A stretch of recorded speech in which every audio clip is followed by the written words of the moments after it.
চলমান সামরিক উত্তেজনার মধ্যে ইসরায়েলের জন্য দুশ্চিন্তা যেন আরও বাড়িয়ে দিল ইরান। ইরানের রাষ্ট্রীয় গণমাধ্যমে প্রকাশিত বেশ কয়েকটি প্রতিবেদন থেকে জানা গেছে, আগামী সপ্তাহের মধ্যেই রাশিয়ার কাছ থেকে বহুল প্রতীক্ষিত চতুর্থ প্লাস প্রজন্মের অত্যাধুনিক সুখোই Su-35 যুদ্ধবিমান পেতে যাচ্ছে ইরান।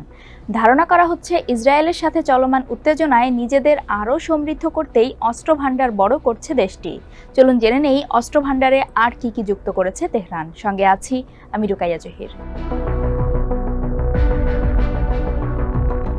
ইরানি গণমাধ্যমের খবরে বলা হয়েছে, Su-35 যুদ্ধবিমানের প্রথম চালানটি আগামী সপ্তাহে তেহরানে পৌঁছানোর কথা রয়েছে। প্রথম চালানে ঠিক কতটি যুদ্ধবিমান আসবে প্রতিবেদনে নিশ্চিত করা না হলেও ধারণা করা হচ্ছে সব মিলিয়ে অন্তত 24টি যুদ্ধবিমান থাকতে পারে। গত বছর চতুর্থ প্লাস প্রজন্মের অত্যাধুনিক সুখোই 35 যুদ্ধবিমান কিনতে রাশিয়ার সাথে চুক্তি করে ইরান। এই চুক্তির আওতায় মিল Mi-28 অ্যাটাক হেলিকপ্টার এবং Yak-130 প্রশিক্ষণ ও লাইট অ্যাটাক বিমানও কেনার কথা ছিল। গত বছর একজন ইরানি সাংবাদিক দাবি করেন, 2021 সালে 50টি Su-35 বিমানের জন্য রাশিয়ার সাথে চুক্তি করে ইরান। ইরানি গণমাধ্যমের খবরে বলা হয়, গত বছর ইরান কিছু Su-35 পেয়েছে বলে ধারণা করা হলেও রাশিয়া প্রয়োজনীয় ইলেকট্রনিক ও খুচরা যন্ত্রাংশ সরবরাহ করতে ব্যর্থ হয়েছে।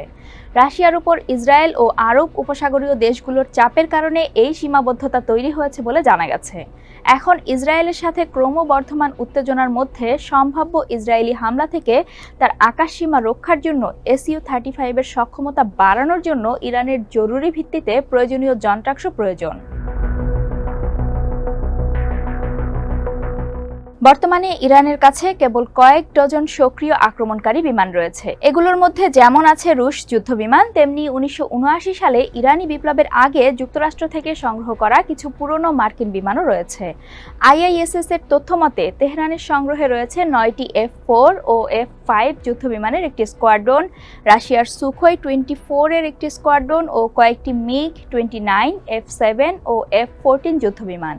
যদি ইরানি গণমাধ্যম থেকে প্রাপ্ত প্রতিবেদন সঠিক হয় এবং Su-35 বিমানগুলো সত্যিই ইরানে পৌঁছায়, তবে তা প্রমাণ করবে যে রাশিয়া তার নিজের আঞ্চলিক সামরিক সংঘাতের মধ্যেও তার চুক্তি পূরণে যথেষ্ট প্রতিশ্রুতিবদ্ধ। উপরন্তু রাশিয়া এবং ইরান যে 2022 সাল থেকেই তাদের সামরিক সম্পর্ক জোরদার করছে, এটি তারও ইঙ্গিত। গত কয়েক সপ্তাহ ধরে ইরান ইসরায়েলের মধ্যে চরম উত্তেজনা চলছে। গত 1 এপ্রিল সিরিয়ার দামেস্কে ইরানের কনসুলেটে হামলায় বিপ্লবী গার্ড বাহিনীর সিনিয়র কমান্ডার সহ বেশ কয়েকজন সামরিক কর্মকর্তা মারা যান। এই হামলার জন্য ইরান ইসরায়েলকে দায়ী করছে।